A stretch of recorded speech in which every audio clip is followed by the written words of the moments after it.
Ever. Hi, everybody! I love you. Okay, so some housekeeping. Is there flash photography allowed at this panel? No. You're so smart. Is there video allowed at this panel? No. All right, very good. And now I've already forgotten the other things. Okay.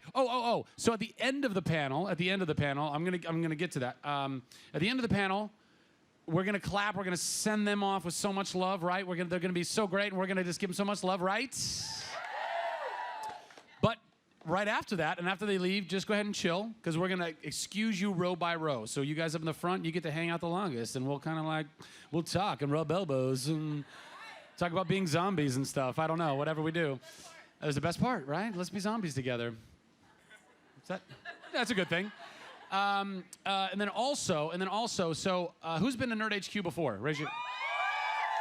Oh, wow. So who has not been to Nerd HQ before? That is so many people. Well, I have Maze Runner to thank for all you newbies. That's fantastic. You guys excited for Maze Runner? I know, right? You're here for me? Well, clearly you're wearing a Nerd Machine shirt. God, I love you. Come on. Who's wearing Nerd Machine gear, by the way? I love all you guys. Thank you. What's that? You bought some? You bought some, but you're not wearing it? That's fine. That's fine. I'll take your money, girl. I'll take it. Oh God, I'm such an idiot sometimes. So here's the thing. So if you've been to Nerd HQ, you've known that the last couple of years, well, this is the third venue in as many years. So we're trying to make the process the best we can. So we don't have mics that we're handing out anymore. Instead, when you have a question, because this is all the way, by the way, in case you didn't understand this is an hour of Q&A for you. There's no moderator. So you better have some good questions. You guys got good questions? Okay, good. So when you have a question and you raise your hand and you are picked on, I mean, not picked on, but you're picked on to ask a question, we're all nerds, nobody's picking on nobody here, then all you have to do is just stand up, ready to go, okay. Just stand up, boldly stand up, and project a little bit, because we have microphones that are embedded all over the audience, right up here in front of the stage and right above your heads, okay? So that way we can hear you on stage and everyone else in the audience can hear you. Savvy? Cool? Is that savvy? Yeah! Jeez, I hate it when I have to ask twice. Still having some people sitting down. What else can we talk about? Hey, how about them Padres? How cool is this, by the way? I think next year we should have some zombies fighting in the back, so you can see panelists, but then there's that wouldn't be distracting at all. We good?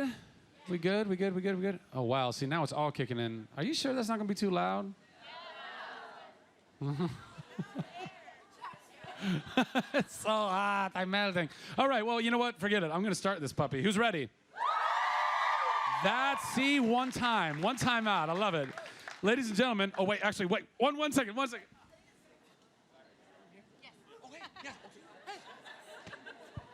All right, ladies and gentlemen, please welcome from Maze Runner, director Wes Ball, producer Wyck Godfrey, author James Dashner, and your star Dylan O'Brien.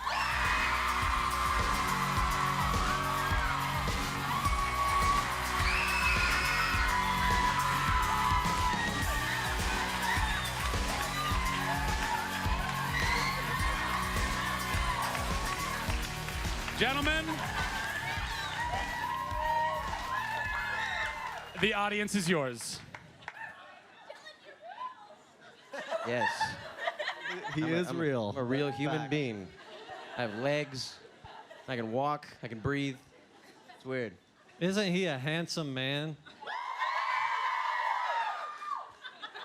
You're talking about me, right? I was talking about Wyck. How are y'all doing? Thanks for coming. How many of you guys are Maze Runner fans? Yes! And how many are just curious? All right. And how many of you just came to see Dylan? We'll take that too. We're gonna take it all. Anything we can get. He's actually not in the movie, so I cut him out. I cut all my scenes, so it's really just not even a movie anymore. Hi. Who's got questions? Who's got questions? They got answers. Oh yeah, we can. Cool. Yeah. How about you? Somebody, I forget which cast member, said that you were like one of the major pranksters in them throughout the filming. And I was just wondering if you had any stories about any pranks that you did. I don't know. I don't know. Wyck is kind of the prankster. Wyck is the prankster. It depends on whether they're talking about on set or back at the hotel where most of your shenanigans took place with your cast members. We had some. We had this hotel that we kind of like, ran. Like it became our place, and we had airsoft wars there at like 4 a.m, and so they hate us. And Never invited back. And the hair and makeup people hate them because they come in with all these marks all over their face where they've been shot. But it worked though, because it worked as like cuts from the movie. So then they would just like paint. They just kind of even highlight them. They like make them worse. I totally didn't even answer your question. I'm so sorry. Great Nothing start. specific. Wait for the blooper reel. We should. I made sure to squeeze some in there. Yeah. The dance moves? It's funny that you say that, because I gyrated towards the camera a lot. You I and was Blake. on set. I can testify to that. I have so much footage of Dylan and Blake dancing. It's crazy. So we have a couple of people dressed up like Gladers here. That's awesome. Nice. Awesome. You have a question? Hi, I love you guys. I was just wondering, like, which of the actors is most like the characters? Like that Most like their character? Yeah. Most like their character? We should ask James since he wrote the freaking character. Yeah, that's a good. Well, I got to visit the set twice, and since I wrote the book, I can tell you, and I will be. Anyone who follows me on Twitter knows I won't shut up about it, but I have just been beyond ecstatic about these actors and the director and his vision. He has perfectly caught the tone and spirit of the book. And, well, since Dylan's here, I'll say that by far the guy who caught his character the best was Dylan O'Brien. Just don't tell Ki Hong Lee or anybody else I said that. Oh, Ki Hong. By the way, everyone, say hi to Kaya, Amel, Alex. I think, who else is watching? Will. Will's They're all probably watching? watching. A lot of these guys are watching right now on the live stream. No Say way. hi, everybody. Hey, guys. Hey! Where do we say hi to? Camera, right there. Hey, Seriously, babies. Best cast ever. Hey, and everybody say hi to the Dashner Army. Yeah. Yeah. That was pretty weak, but good job. I'll also give the Blake was probably the closest to, I think, what everyone would envision for, Oh, for yeah. Chuck. In fact, Yeah, I I actually almost- would call him Chuck. I wouldn't call him Blake on set. I'd just, Chuck, come here. And he knew. I almost cried when I met Chuck, this cute little 12-year-old that, well, no spoilers. That's right. I don't want to give any spoilers away. Of course, these are all fans, so. Yeah. God, having to sell his death scene was the hardest part of the movie. I mean.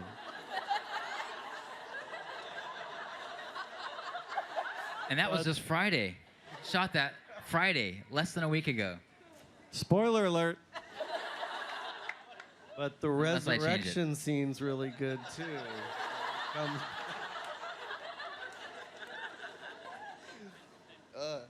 Should we do more questions? Who's next? Yeah, hit me. For you. This is so cute. It's a beanie balls. Little note in there? If anybody has any battle axes you. that they brought as gifts, please don't throw those onto the stage. No sharp objects. I like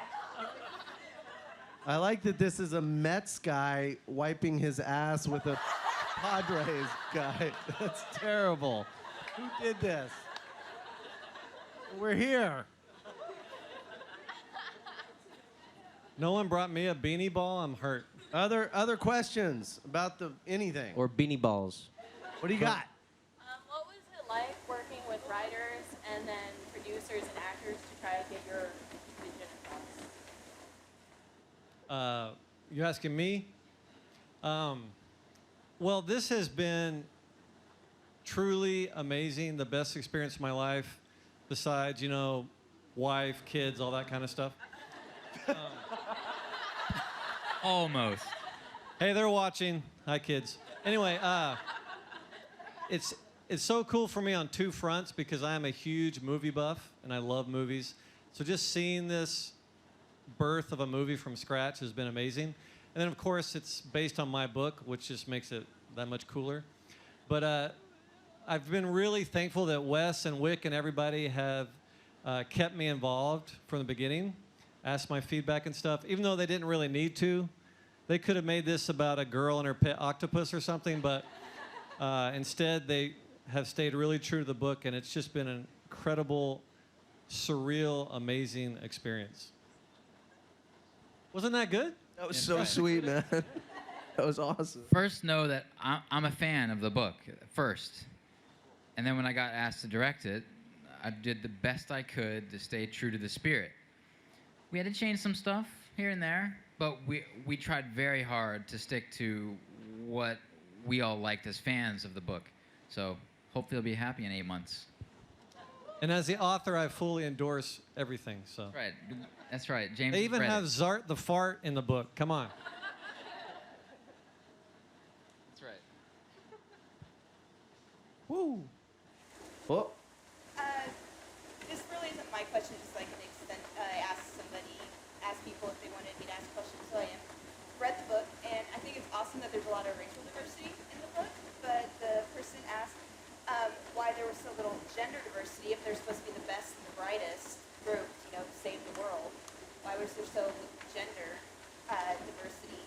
And in the book, in the movie, and how people felt about that. Oh, that's the easiest answer in history, but it's kind of a spoiler alert. Book 2. Read book Just 2. say book 2. They didn't just decide that only guys are smart. I promise. 2 words. chauvinistic pig. 2 words. Group B. You really should have read the books before you asked that question. Most of the men in the audience have read book 2 and knew about it, but Oh my God. I'm kidding. You have to know his humor. His humor, sometimes it can be so offensive to people who don't know. But he is joking. It is all in great taste. Or not real, I mean, horrible taste. But, like, it's okay, though.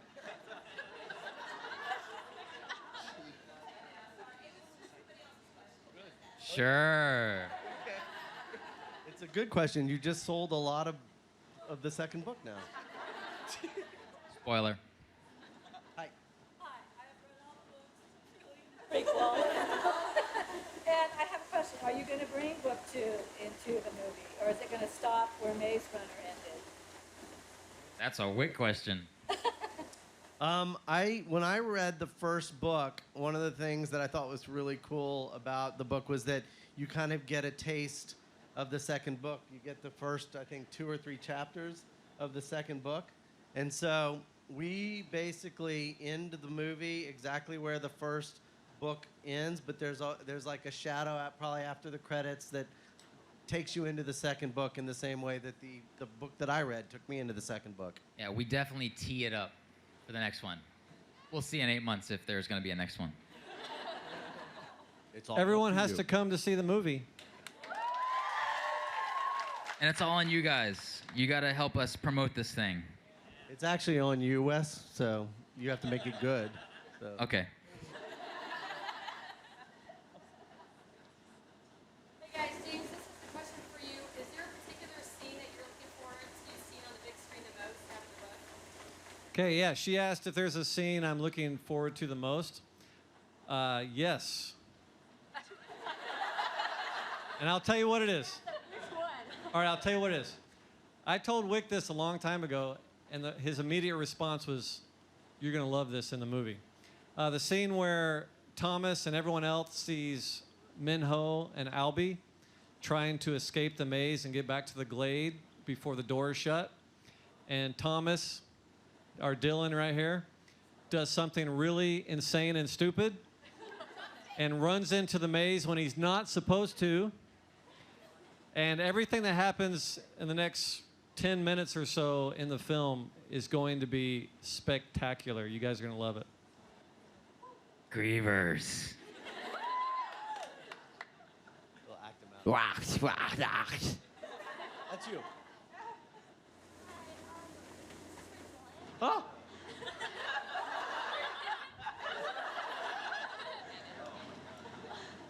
What was your biggest struggle while filming, and how did you overcome it? And how's it? What was the second? And how did you Oh, and how did I overcome it?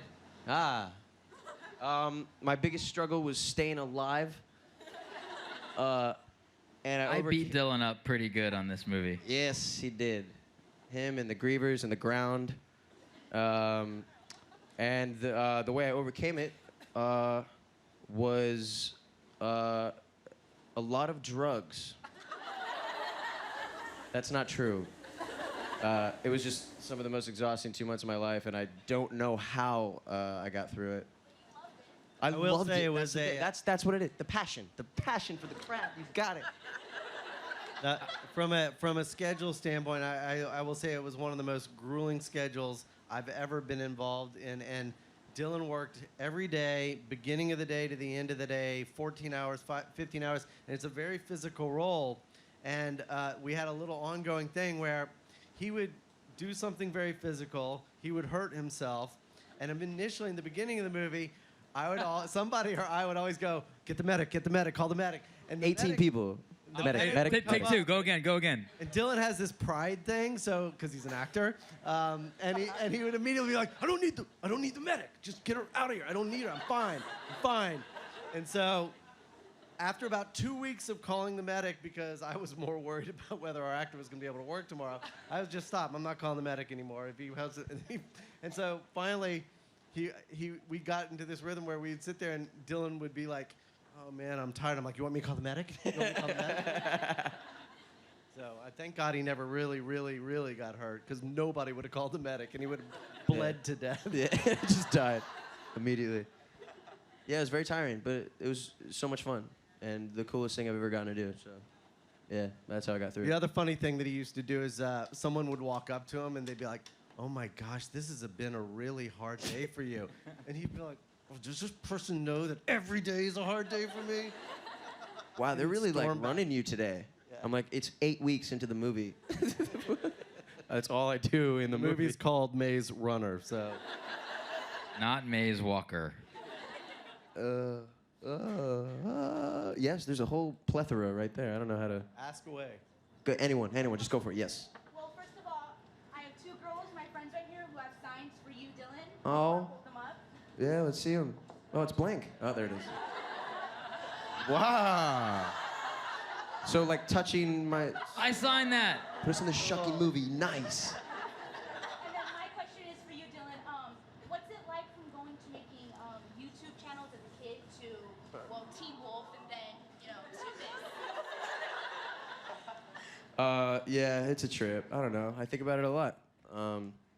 I never intended on being an actor or anything. I had YouTube videos because it's what I like to do. I always wanted to direct stuff, and I still do. I want to do that. But now, like, acting has just been this kind of like hidden thing that I never, knew that I could do or knew that I would enjoy so much. And now it's just kind of my life. And whoa, what is? That was weird, right? Okay. Yeah, I don't know. It's crazy. It feels awesome though. It feels like I found like what I'm supposed to be doing. So it's very cool. Yeah. Yeah. You've had a couple tries. Go, gay, yes. Oh yeah. There's like literally no one around. I'm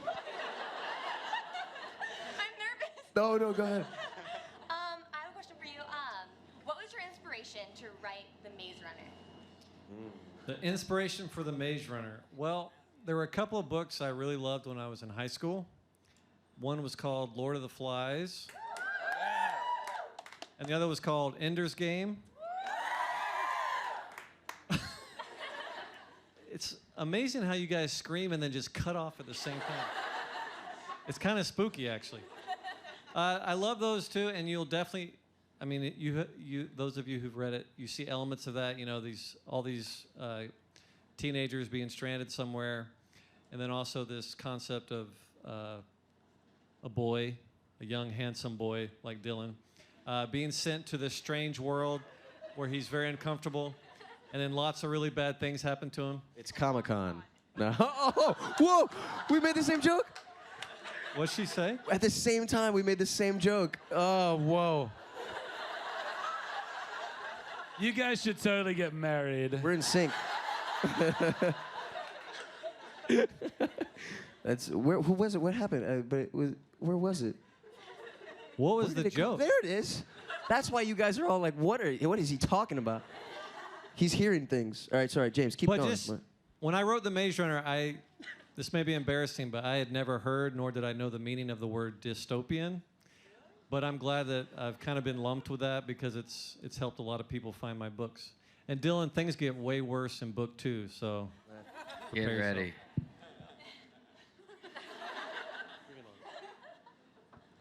So you said there were changes, but you wanted to stay true to the spirit of the book. How true are you staying to the vernacular? Talking about shuckface and all that, right? Yep. I definitely have it in the movie. But we also have some other big words, too. So we do a little bit of both. You know, a lot of times what works in a book doesn't necessarily translate to the big screen and the audio and the visual and all that. So I think it's just enough of a taste that all the Gladers and fans will be happy. But I think if it went too overboard, it would start to grate on you when you see it right in your face like that. So I think Wes is really brilliant with the balance of what he did with the Glader language. And me and Kaya will not be communicating with our minds in the movie. I know.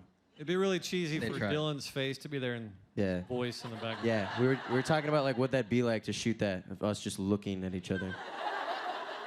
You know, some things did not translate. Yes, hit it. Dylan, what was the most fun scene to film out of all of them? I really like. Man, I don't know. Tough one. Yeah, there's so many. I really had like a lot of favorites. Anything in the maze was awesome. Running on wall tops, being on the wire was cool. My favorite scene, I don't know, the wrestling when I wrestled Galley. That was really fun for me, just because it was just really fun to wrestle in sand. But also just I don't know. It's like, you know, so much of this movie is something that I would. What is going on with that? Or two. Oh, it's okay. Sorry. Well, I didn't. Anyway, I'm directing the attention back over here. Don't worry. You're good. So many scenes in this movie, like so much of this movie is like something that I would have just loved as a kid, you know. And I know that if I'm, you know, channel surfing like as a kid, I would have always stopped at this scene too. Like if I'd seen these kids like wrestling too, and the whole story along with it too, like, you know, with the bully, like, you know, putting him down at first, and then the kid like making headway and surviving, and, you know, he knocks him down. I don't know, it's awesome. Stuff I live for, so I guess that. I'm like the worst panelist. We had some very fun scenes in this movie. Yeah. Yeah. I have a question for all of you. What was your favorite book from the series to read or to write, I guess? For me, it was The Maze Runner, just because it was first. I actually spent years on it, so it just feels like more of a true creation. So it'll probably always be my favorite.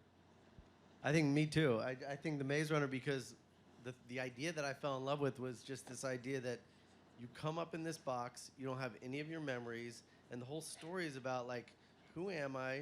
Why was I put here? Who put me here? And what the hell is outside those walls? I think that's... I ask all those questions in the first scene. Yeah. And I told them to read the script. But just that kind of central mystery driving a story is so powerful. And that once you finish that, and then you get into kind of the deeper mysteries, you kind of already know now then what Wicked is. But that first initial mystery I thought was so compelling.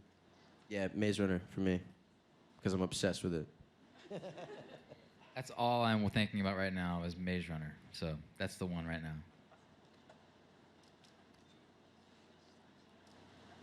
I was wondering if in the book the reader learn Thomas, like you don't know a lot of what's going on and you're kind of in the dark as well. And I was wondering if you put scenes in the movie to help the audience, or we kind of have the same journey. No. Right. From the very first scene that got me thinking about directing this movie was the very opening. And that was Thomas's trip up in the elevator and him being deposited out in the Glade and meeting all these boys. And I loved the idea of the audience being experiencing the movie through his eyes. So everything in the movie is told from his point of view. I very rarely break that point of view. So if he doesn't see it, we don't see it. So we're very much on the kind of journey with Thomas in this movie. So I think it's going to be stronger because of it. So, which was extremely, very much intended in the book. Sometimes people say, I love The Maze Runner, but I was so confused the first 30 or 40 pages, and I felt disoriented. And I'm like, yeah.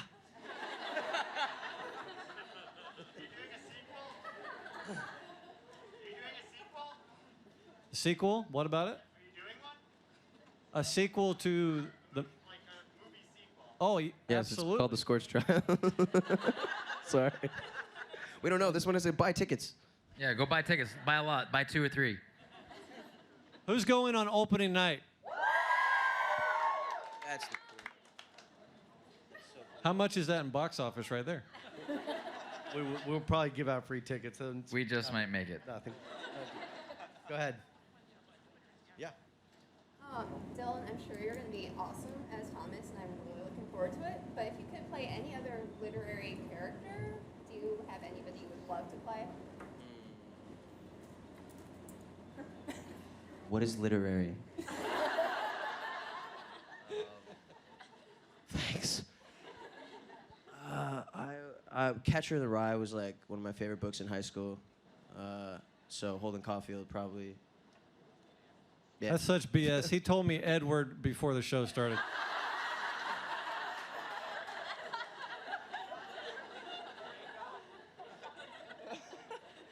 Go ahead. Is the prequel gonna be like involved in like the movie like Maze Runner? What's that? Like is the prequel? Oh, the prequel. Is it gonna be involved in like the first movie, like as a backstory? No. Not really. I could say from Not in any having... significant way.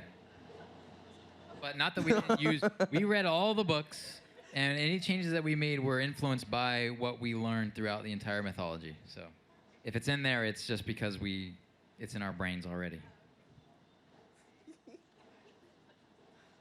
Go ahead. Yeah, sure. Like what? Do it. Just jump up. People should just jump up. Yeah, that's what it should be. Oh, for now. don't tell him that. Let's do that. School. Sorry, I'm kind of sick, but Oh. actually, like, I was at the ER yesterday, and I lied to them, and I told them my dog died, so I could come here today. What? For those of you who didn't hear, she lied and said her dog died, so they'd give her a ticket today. That is the sweetest thing that anyone's ever said to us. Okay, so I actually haven't read The Maze Runner because I'm a woman and we don't know how to read, but Nice. but I like the trope of like teenagers killing each other because it's really fun. But I was wondering, what sets The Maze Runner apart from like the Hunger Games or even like Battle Royale or like any other? Battle Royale. Battle Royale is awesome. Because it's not kids killing each other. It's kids like. It's about surviving. It's about family. Yeah. That's a giant Yeah. difference. It's different. What's that? I mean, that's the biggest difference is, yeah, our kids are trying to help each other get through a situation. There's no contest to kill each other or anything like that. If anything, I think the cool thing for me, at least, about your book was that these kids have been put there by adults and they have to figure their own way out. And they have to kind of solve a problem that adults have put in front of them. And I think that's what's fun about it. And this will sound cheesy, but it's kind of my anti-Lord of the Flies, because in Lord of the Flies, these guys just turn into animals and turn against each other and get worse and worse and worse. And I don't think humans are like that. So in The Maze Runner, they actually get more ordered and more lawful and more determined, and they start working harder and harder. And some really, really bad things happen to Dylan and everybody else. But they never quit, and you'll see what happens. Kind of like making the movie. Jump up. Oh. Yes. All right. Let's gonna get exciting now. It's like a new game that we discovered. Fire them off. So on screen. Okay. No, You're making it worse by doing that. Nice. this is for Dylan.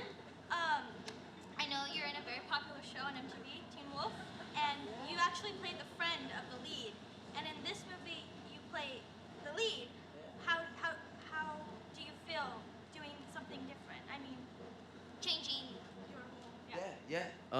No, it's awesome. It's like, you know, as an actor, you want to like just get a job at first, which is so funny, and then, you know, and then it'd be nice to eventually get to a point where you can like play some different roles and experiment with different things and get to try other, you know, new stuff. And so I'm so grateful that, you know, I got to even go from literally one to the other. Like I literally got to go from doing Styles for 5 months and going and trying this, which is like, you know, whole new character, whole new, you know, whole new movie, just new story, everything. Like everything's different about it. Everything I had to do for this movie. So it's, there's no way to answer it other than just it's awesome. It's, you know, I hope I can do it more. It's you know, it's what I love. So yeah. Yo. If after reading the book, was there one scene that you were really excited to see visually? I'd probably say it was the same scene that James was just talking about. You know, Thomas at the doors, trying to go inside, you know, at that last possible minute before it gets crushed by the doors. But the other scene that was, I don't want to say I had to fight for, but was Ben's banishment. Ben's banishment is going to be intense. It's going to be very, very intense. And I think it goes to that Lord of the Flies thing where we don't pull punches. We make something really dark here. It's significant and serious, and it's not a kids movie. It's just kids in it. So that's one I'm excited to kind of get into the editing room and get cranking on. Me coming up in the box, because it's like, it was one of my favorite scenes to shoot as well. I should have said that before. But just the box was so iconic, and you know, in the book and the story and to the Glade and everything involving it, and it's where the story starts, you know. And so you have like such a picture for what it is, but you never actually like know what it is. And so then when I got to see like, you know, Wes's version of like what the box was, it's like a cage, it's like a rusty cage. Oh, it's crazy. Spoiler alert. First thing I previs. Yeah. It's cool, really cool. It's awesome. I think for me, what's weird is that like the scenes I really love from books are the really emotional scenes, or the scenes that really connect you to the characters. And the one that I really like would tear up watching them actually shoot was Chuck going to see Thomas when he's in the box and starts to talk about these parents that he doesn't remember having, that he expects love him, but it's really sweet and moving. And I think, you know, for me at least, those are the scenes that kind of separate movies that make you really fall in love with movies. It's about the characters more than the spectacle, from my standpoint at least. I would say in general, a lot of the visuals and CGI concept art stuff they've shown me, I mean, I had extremely high expectations, and they have exceeded them. So I think you guys are just going to love it. I love the scene where Dylan and I, where it helped me out here. We were on a beach. It was so romantic. We have time for probably like one more question. And by the way, and apologies on the sound check going on over here. If anybody, but you can also like feel the vibe. You know what I mean? Rock and roll, kids. One more. You seemed to jump up over there. They jumped. Well, you asked one already. You. Oh, but you're such a good friend, but they jumped. Jump up and get down. Go ahead. What's your question? Based on the fact that it's Comic-Con, if you guys could be any superhero, who would you be? Spider-Man. Yeah, I'm sorry about that. Didn't happen for you. They're in Hall H right now. I didn't even get an audition. Wait till after the movie comes out, then maybe. They'll reboot it in 5 years, so you'll be fine.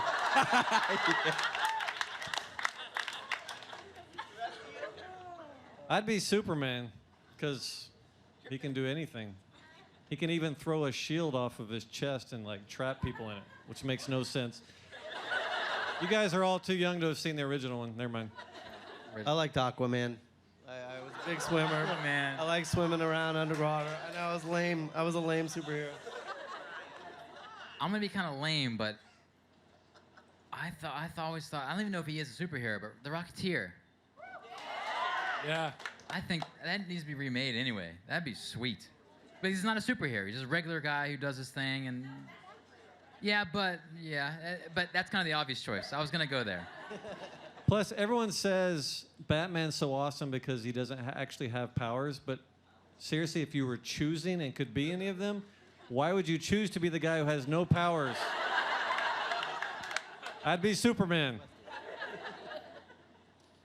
Well, maybe we got time for that one more right there. Yes, for the great friend over there. So yeah, thanks, Cal. So James, what advice would you give to somebody who's interested in writing for a living? And then Dylan, if you could talk a little bit about comedy writing, because I know you've done that in the past as well. You say comedy writing? Yeah. Okay, gotcha. I would say practice a lot. Just the very act of writing every day makes you better. And also really look up and attend writers' conferences. They are awesome because you learn your craft, you get to know other people, you make connections. Any success I've had, I can trace back to writers' conferences. So. I forgot what mine was. Comedy writing, right? But did it have anything specific to do with that? Was you just asking about it?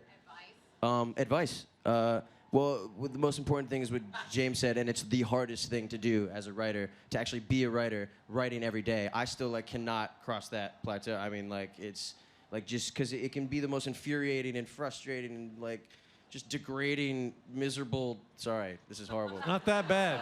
Thing. Not that bad, I promise. I mean, it's crazy though, and with comedy specifically. I mean, I don't know. You just. You write what inspires you, write what you think is funny, and maybe you'll wake up the next morning and it's not funny at all, and maybe no one will think it's funny, but I don't know, just that's not what it's about anyway. It's about just getting what's in your head on paper and stuff and It takes toying with it. 10 failures before your first success. So it's hard work 10,000 for this guy. Yes. Ladies and gentlemen, please let's give it up for Dylan, Wes, Wyck, and Dave. Thanks, guys. Sweet.